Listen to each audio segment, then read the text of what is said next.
আর এখন রাইড গুলা চালু হয়েছে, আর এই যে আমি এখন নৌকায় উঠবো, এই টাইপের রাইড গুলো আমার কাছে খুব মজা লাগে। এই জায়গায় আরেকটা রাইড আছে, ওই যে ওইটা এখন বন্ধ।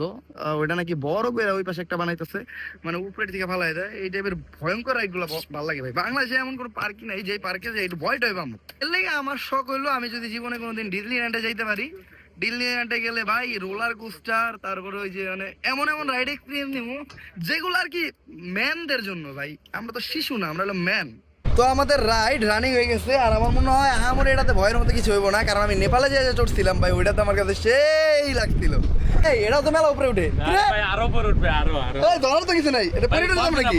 আচ্ছা আচ্ছা, ওই হ্যাঁ এটাও সেই। আমি প্রথমে ভাবছিলাম কি এটা তো মানে ভয়ের মতো কিছু নাই, এটা তো ভাই সেই উপরে উঠে।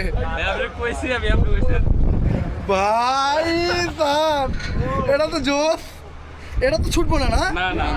ও ভাই সেই সেই সেই, এই সুইটা দিতে থাকা ভাই বলে আমাকে দুইটা গেলে। ও এই বললাম ক্যামেরা আলাদা দিয়ে দেন বললে বাইরের এক্সপেরিয়েন্স ভাই। বাংলাদেশে উঠা ঠিক আছে, সব থেকে বেস্ট নৌকা এটা। বাংলাদেশে আমি যত নৌকায় উঠছি এইটা সব থেকে বেস্ট।